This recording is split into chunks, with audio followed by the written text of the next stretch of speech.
Jadi saya harus memutuskan kayaknya bisnis yang tepat ini.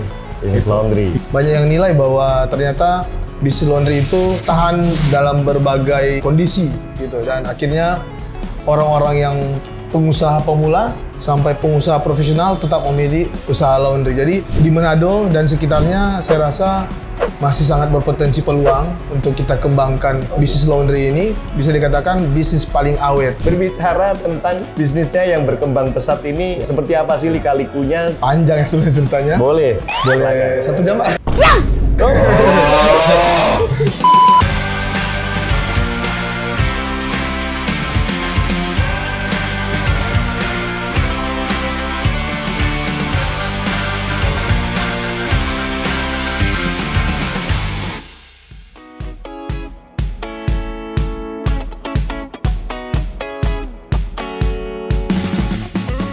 Hai Laundrypreneurs Indonesia, jumpa lagi dengan saya Apik Primadia.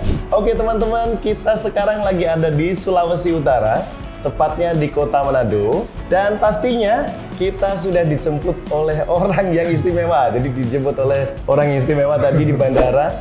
Per hari ini tanggal 8 Juni 2023. Dan kebetulan besok tanggal 10 Juni kita akan ada acara bersama teman-teman Asosiasi Laundry Indonesia di Manado juga. Nah, hari ini kita akan ngobrol dengan salah satu tamu istimewa. Beliau salah satu pendiri asli Sulawesi Utara.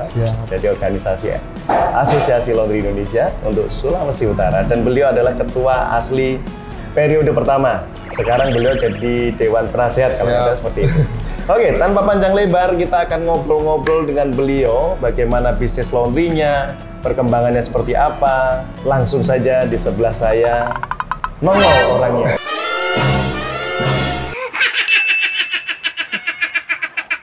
Ya, okay. Apa kabar, Pak? Baik, Pak. Baik. Oke, Pak Apik, terima kasih. Yes. Selamat datang di Manado, Pak. Terima kasih. Baik, nama saya Kristo Pombengi.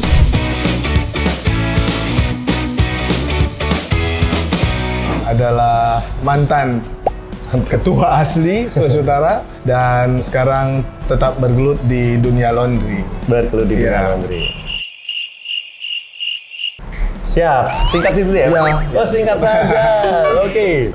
Jadi Pak Kristo ini adalah ketua asli. Jadi teman-teman yang kenal silahkan komen di bawah ini siapa aja yang kenal dengan beliau dari Sulawesi Utara maupun seluruh Indonesia. Siapa beliau? Nah, mulai kapan Pak bisnis laundry Pak? Boleh tahu Pak? Baru mulai tahun 2016, Pak. Baru mulai 2016. 2016. Nah, sebelumnya berarti apa saya kegiatannya? Karyawan swasta. Oke, boleh Kerja cerita. kantoran. Memang untuk memiliki usaha sudah punya cita-cita jauh sebelumnya. Nanti di tahun 2016 saya baru putuskan usaha, akhirnya saya dapat usaha laundry. Oke. Nah, waktu itu kebetulan penempatan saya di daerah Manado, di kampung halaman saya sendiri.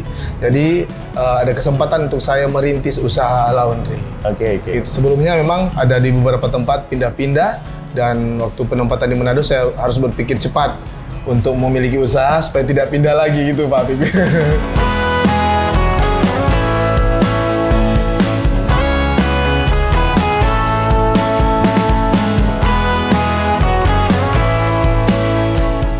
Oke, kalau boleh tahu kerja di mana, Pak? Saya Dan di- penempatan di mana pertama? Saya di PT Busan Auto Finance ya. Finance memang home base-nya Manado, tapi sempat di Jakarta, terus di NTT Kupang, Oke. dan di Jayapura, pernah Jayapura, terus Kota Mobagu, dan terakhir di Manado. Ke Manado. Rencana mau keluar lagi Manado, tapi karena sudah ada laundry yang asiknya. Asik. Gitu, Pak. Oke. Terus akhirnya sekarang fokus Iya, fokus laundry. laundry. Nah, pada waktu perjalanan ngantor, kita bercerita tentang pada waktu jadi profesional ya, Pak. Dari tahun berapa, Pak, itu berarti profesionalnya? 2004, Pak. 2004? Iya, 2004. Terus 2016 Saya bisnis laundry? masih kerja kan, masih kerja kerja tapi ada sambil bisnis. bisnis laundry. 2017 baru saya resign. Oke, 1 tahun kemudian ya, Iya, baru 1 tahun resign. kemudian, iya. Oke, nah pasti teman-teman juga yang nonton kan pasti ada pertanyaan ya, kenapa sih kok milih laundry? Nah, apakah memang dari awal langsung milih bisnis ini? Oke. Gitu. Silakan. Oke, Pak, kalau bisnis ada beberapa bisnis yang saya rencanakan. Yang paling dekat itu antara bisnis rumah kopi dan bisnis laundry. Rumah kopi. Rumah kopi dan laundry. Dan akhirnya saya memutuskan laundry. Karena ya laundry sampai kapanpun kita tetap baju. menggunakan pakaian. Belum ada pakaian besi waktu itu, sampai selama-lamanya tidak ada pakaian besi atau dari daun. Pasti baju-baju. Begitu, Pak. Jadi saya harus memutuskan kayaknya bisnis yang tepat ini. Bisnis laundry. Ya. Belajarnya di mana, Pak? Berarti dulu. Saya belajar di teman saya. Pak Henry namanya, dia King Laundry di Manado. Saya belajar itu teman SMA saya.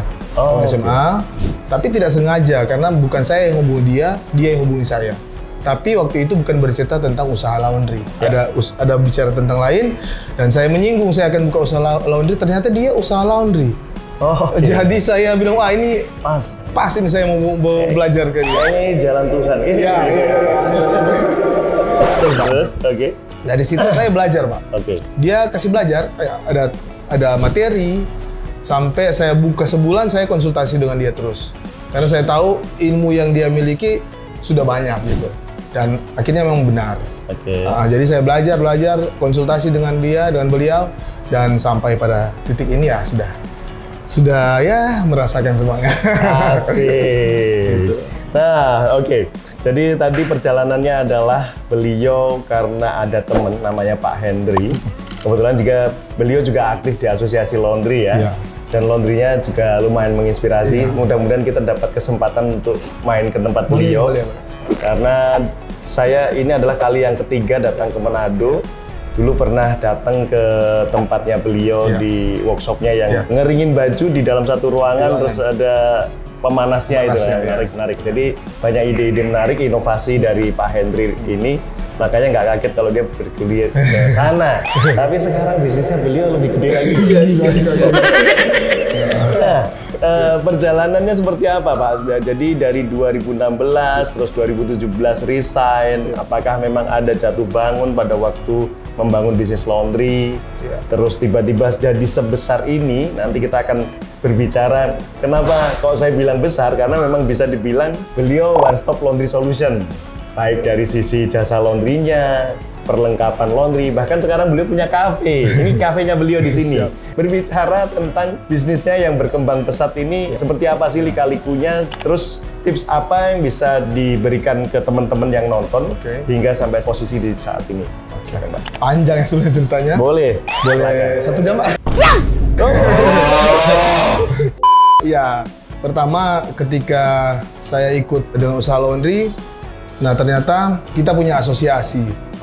Jadi saya dari kerja pun begitu, Pak. Saya mengikuti Asosiasi Perusahaan Pembiayaan Indonesia, dan dulu juga saya pernah jadi ketuanya di APPI. Dan waktu ketika di Manado itu, Sulawesi Utara itu, datang Pak Apik dan kawan-kawan dari pusat untuk menjelaskan tentang asli Asosiasi Laundry Indonesia, saya ikut, saya lihat di dalamnya, dan bukan suatu kebetulan tahun 2018, Pak ya. Pak Apik kasih tongkat ke saya sebagai tanda menjadi pelayan ya. Jadi pelayan di Asosiasi Laundry Indonesia, dan saya jalaninya memang, kami kan seperti biasa tidak digaji, Pak ya. Kita tidak digaji, tapi kita gajinya sebenarnya lebih daripada gaji materinya, karena kita dapat ilmunya. Jadi ilmunya, dapat jaringannya, dan di situ saya merasakan manfaatnya di organisasi Asosiasi Laundry Indonesia. Dari situ tahun 2018 banyak kegiatan kita laksanakan sampai akhirnya kita rasakan bersama COVID. Tapi saat COVID itu bukan kita lesu dan mengalami pemunduran usaha, tapi disitulah kita laundry adalah usaha yang bertahan. Bahkan puji Tuhan naik, dan sampai saat ini boleh dikatakan lumayan lah untuk pengembangan usaha laundrynya, Pak. Gitu, Pak. Jadi kalau jatuh bangun, Pak, terus terang semua usaha banyak jatuh bangunnya. Apalagi kita bukan, orang bilang, kata-kata dia bilang, kita bukan orang pewaris, tapi kita adalah perintis. Jadi sangat perintis itu sangat butuh kekuatan yang ekstra lebih. Itu, Pak.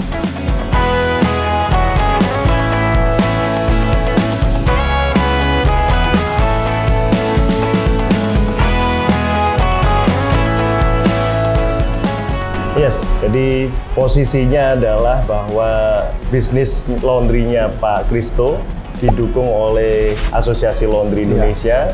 Pada waktu tergabung di sana menjadi ketua DPD asli Sulawesi Utara, akhirnya bisnisnya berkembang. karena ada jaringan yang luas, teman-teman juga sering berkumpul baik secara lokal Sulawesi Utara maupun secara nasional, karena Pak Kristo bersama teman-teman Sulut itu beberapa sering datang ke Jakarta atau mungkin ke acara-acara teman-teman, entah itu di Makassar, entah mungkin di pulau yang lain. Beliau sering hadir. Munas pun di Bali pun beliau juga hadir dengan teman-teman, karena beliau kan mewakili dari DPD Sulut. Nah, itulah yang membuat bisnisnya beliau semakin berkembang. Karena kita tidak bisa memungkiri bisnis bisa berkembang seperti ini bukan karena ya beliau ketua saja, karena ketua pun belum tentu bisa menjalankan ini semuanya kok bisnisnya. Beliau berarti bisa mengatur waktunya, kapan jadi ketua organisasi, kapan sebagai kepala rumah tangga, kapan sebagai pebisnis, CEO atau direktur di perusahaan, dan beliau bisa membuktikan. Tadi kayaknya kita belum mendengar kayaknya minusnya gimana. Kayaknya nggak ada jatuhnya, paling semua kayaknya. Memang nggak pernah sama sekali Pak mengalami penurunan bisnis atau mungkin ada masalah. Kalau di laundry kan biasanya jasa laundry kan ada masalah karyawan nih Pak. Oh gitu. Ada masalah nggak sih biasanya kayak gitu? Masalah karyawan sebenarnya bukan masalah ya menurut saya. Bukan masalah ya. Itu challenge ya. Challenge. Tantangan ya Pak. Karena memang namanya usaha ya. Karyawan pasti ada, banyak juga, tapi ya akhirnya itu dinikmati aja Pak. Oke. Gitu. Jadi ketika itu kalau kita pikir itu sebuah masalah ya kita akan sulit berkembang gitu menurut saya Pak. Jadi itu sebuah tantangan buat saya kalau tiba-tiba ada yang resign, yang itu orang andalan kita seperti apa ya. Saya nggak pernah tahan orang-orang tersebut karena pilihan dari mereka.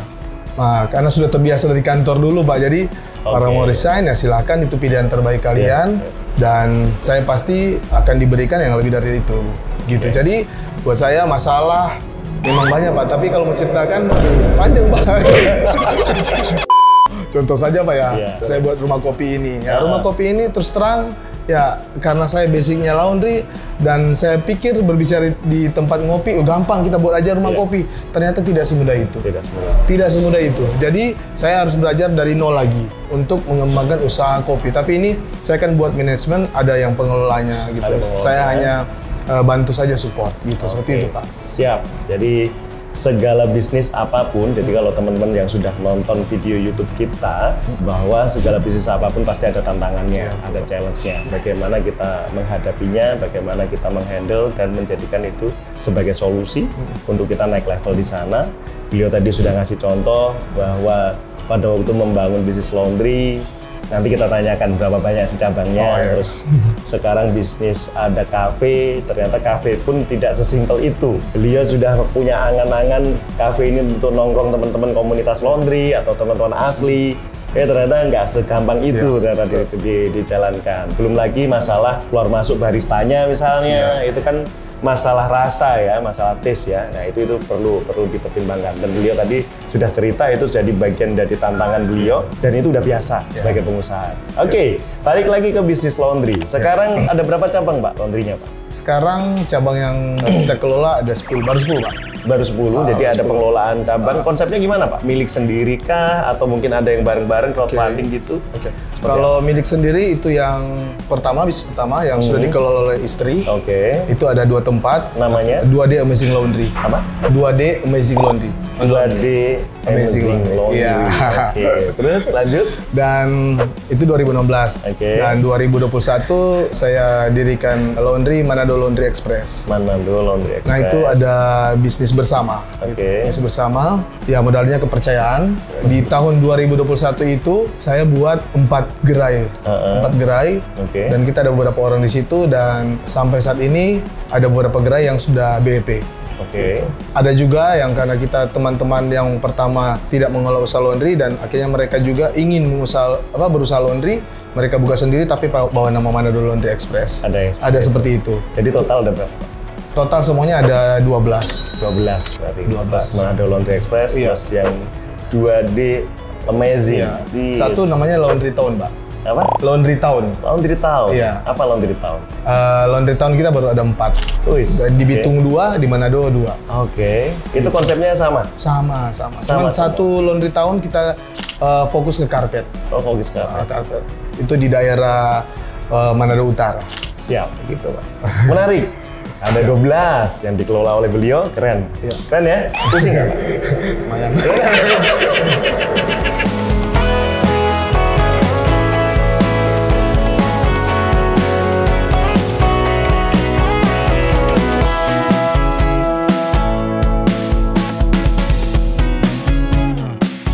Oke, nah ini yang menarik lagi adalah teman-teman biasanya menjadikan isu terkait harga laundry. Nah, tadi saya mampir di cabangnya yang Malalayang ya. Malalayang.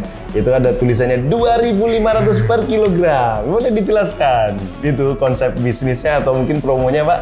Silahkan, Pak. Karena ini hal yang menjadi isu utama. Bikin laundry kok murah banget sih. Ini nggak usah harga atau gimana nih misalnya kayak gitu. Ya silakan Pak, boleh dijelasin Pak. Sebenarnya hanya bahasa marketing saja kan Pak. Dulu saya pernah di otomotif ya atau ya itu kan ada biasanya bilang 0 DP. Ternyata di dalamnya tidak 0 DP. Gitu. Nah sekarang saya coba aplikasikan ke laundry dan saya buat dulunya 2.000 sebenarnya Pak. Tapi sudah naik. Naik 500. 2.500 per kilo. Dan itu sebenarnya cuman menarik saja beberapa pelanggan karena takutnya kita terlalu mewah buatnya laundry sehingga pelanggan takut masuk. Gitu. Jadi saya buat 2.500 supaya memang kelihatan murah. Ternyata tidak murah di dalamnya. Nah itu 2.500 itu per kilo Pak. Jadi per kilo 2.500 dihitung 8 kilo. 8 kilo. Iya, 8 kilo. Dan hanya dilayani dengan jasa cuci saja. Cuci basah. Cuci basah. Jadi nggak pakai pengeringan? Nggak ada pengering. Dan itu ternyata pasarnya juga ada. Ada marketnya ada. Apalagi di daerah Manado dan Bitung kan daerahnya panas Pak. Iya. Jadi mereka jemur di rumah aja selesai. Ini kayak panas begini, angin-angin sedikit sudah. Siap. Pulang kantor, kering. Berarti kalau 2.500 per kilo dan teman-teman perlu catatan ya, ini adalah promo marketing. Kami pun biasanya melakukan itu. Seperti banyak yang nanyain laundry gratis bayar pakai doa, terus 10.000 per 10 kilo. Konsepnya sama, kita marketing promo biar orang mau datang dulu. Toh di dalam nanti baru dijelasin. Kadang orang sudah emosi duluan, itu ngancurin harga dan sebagainya. Saya dulu tahun berapa ya? 2019 sampai 2020 pernah diundang ke sini ya? Iya, 19 Pak. Iya, untuk membahas masalah ada apa dengan harga. Iya, betul. Kan? Oke ya? Ya, saya pernah membahas itu. Padahal saya sama Pak Haidir saat itu, Pak Haidir juga masih menjadi waketum saya. Saat itu kita membahas tentang harga. Kenapa sih kok harganya ini murah, harganya murah? Ternyata sebagian besar teman-teman asli Sulut saat itu belum tahu konsep itu. Betul, jadi sudah marah duluan tapi nggak tahu maksudnya apa. Nggak pernah nyobain, dan sebagainya. Nah, kita sebagai pebisnis sekarang memang harus kreatif. Dituntut untuk kreatif dan inovatif. Kalau kita nggak kreatif, kita akan kalah. Kita nggak bisa mengandalkan, pelanggan saya udah banyak kok, pelanggan saya udah lama. Tidak bisa teman-teman. Sekarang cara mainnya sudah beda, terutama anak-anak milenial dengan kekuatan sosial medianya yang kuat, endorsement kuat, dia pakai tim media yang keren ya. Kita kalau biasa-biasa saja nggak pernah mengupdate ilmu, ya selesai, kita akan kalah. Padahal dalam bisnis apapun kompetisi itu pasti ada. Dan kita dituntut untuk kreatif dan inovatif. Keren ya. Jadi kita akhirnya clear ya teman-teman yang di Manado. Aman ya. Aman.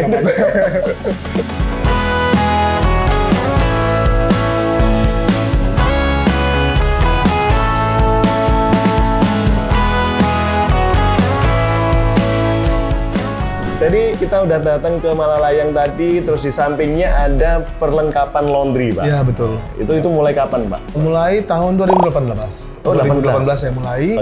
Ya karena itu yang tadi saya bilang menjabat sebagai ketua. Dan akhirnya beberapa teman-teman pengusaha juga mempercayakan saya di sini untuk menanyakan terkait dengan alat-alat laundry dan bahan-bahan mau tidak mau saya harus siapkan. Gitu. Dan saya siapkan itu, akhirnya jadi terbiasa dan sampai saat ini saya melayani daerah Sulawesi Utara untuk perlengkapan dan bahan laundry. Gitu Pak. Keren. Gitu Pak. Lumayan keren loh. Jangan lupa teman-teman, beliau punya TikTok. Punya YouTube juga. TikToknya aktif. Tolong di follow ya. TikToknya lumayan aktif. Beliau sering sharing-sharing di TikTok dan saya baru tahu kemarin bahwa TikToknya beliau lumayan aktif ya, keren. Terus YouTube-nya saya lihat tentang tutorial itu juga oke. Jadi teman-teman biasanya kalau nanya-nanya tentang tutorial, kami sendiri juga ada tapi memang belum sempat bikin. Beliau sudah ada di tutorial, silahkan dilihat seperti apa tutorialnya dan sebagainya. Seperti yang disampaikan Pak Ketua tadi bahwa meskipun beliau sebagai ketua, di sisi yang lain ada kebutuhan anggota di dalam kebutuhan pengadaan mesin, deterjen. Kenapa sih minta ke ketua atau ke pengurus? Karena lebih trust. Karena ya terdaftar di asosiasi laundry sebagai pengurus harusnya lebih amanah ya. Karena itulah yang diminta oleh para orang-orang yang mau buka bisnis laundry. Mereka butuh orang yang amanah, makanya beliau membuka layanan tersebut. Tapi intinya adalah saya sendiri sebagai ketua umum selalu menyampaikan ke teman-teman ketua DPD seluruh Indonesia, silahkan jualan, silahkan. Itu haknya teman-teman. Itu haknya sebagai pengurus, sebagai ketua punya privilege akses ke para vendor, kepada supplier, silahkan. Tapi selalu ingat bahwa teman-teman hadir ini untuk melayani di asli. Betul. Dulu dikenal dari asli ya, betul. Jadi tetap inget-inget organisasi ini yang gedein kita gitu ya. Betul, betul. Dan ini keren banget, programnya banyak banget, ramai banget. Siap. Dan beliau saat ini juga masih dipercaya sebagai penasehat. Segala kegiatan di Sulawesi Utara juga masih berjalan dengan dinamika organisasi yang luar biasa. Beliau masih menjalankan itu dengan baik, keren sih Pak, sharing-sharing. Nah, teman-teman juga bisa melihat seperti video yang di depan tadi bahwa kita lagi jalan-jalan keliling di tempat beliau, ke kafe ini juga. Kafenya tempatnya strategis. Kita duduk di sini karena tempatnya sebenarnya rame, ada beberapa spot di sini rame. Jadi dipakai untuk tempat duduk maupun di depan sana ada jalan raya yang memang berisik dan sebagainya. Oke, nah selanjutnya Pak Kristo. Menurut Pak Kristo sendiri perkembangan bisnis laundry di Manado sendiri seperti apa Pak? Oke, yang saya ngomong tadi Pak, saya bilang semenjak COVID itu kita bukan lesu bisnisnya, tapi naik. Di situ banyak yang nilai. Jadi mungkin secara nasional Pak mungkin. Banyak yang nilai bahwa ternyata bisnis laundry itu tahan dalam berbagai kondisi gitu, dan akhirnya orang-orang yang pengusaha pemula sampai pengusaha profesional tetap memilih usaha laundry. Jadi di Manado dan sekitarnya saya rasa masih sangat berpotensi peluang untuk kita kembangkan bisnis laundry ini terus terang. Dan bisnis laundry ya bisa dikatakan bisnis paling awet karena dulunya kan terkenal dengan wasrei ya mungkin. Wasrei ya sampai sekarang Binatu atau laundry. Jadi menurut saya masih ada potensi sampai beberapa tahun ke depan kita masih tetap eksis di dunia laundry gitu. Oke, nah kalau beliau sudah bicara tentang akan semakin besar, potensinya masih besar. Nah, ini yang bikin deg-degan pengusaha laundry adalah, wah semakin banyak yang buka, saya dipepet nanti Pak. Ini gimana Pak marketnya ini Pak? Nanti kuenya dimakan nih dan sebagainya. Nah, menurut Pak Kristo sendiri gimana Pak? Kalau sekarang juga semenjak COVID, Alfamart, Indomaret mepet-mepetan.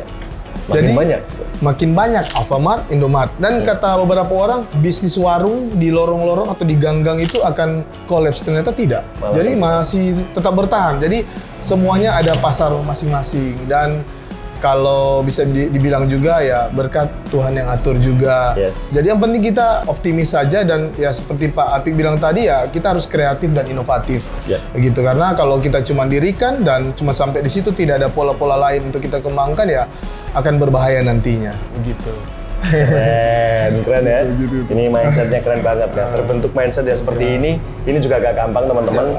Karena mungkin 4 tahun, 5 tahun yang lalu juga pusing. Tiba-tiba nanti kalau tiba-tiba ada laundry gimana ya? Tapi kita sebagai pengusaha harus selalu berpikir maju.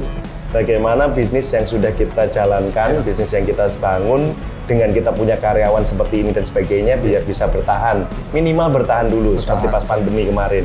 Tapi kalau memang bisa memenangkan pasar dan punya market yang masing-masing, akhirnya ketahuan kok nanti marketnya seperti apa.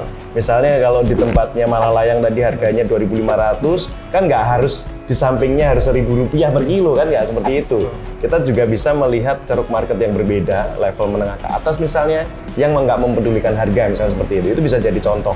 Yang itu sering saya sampaikan di video-video maupun materi seminar yang saya lakukan seperti itu.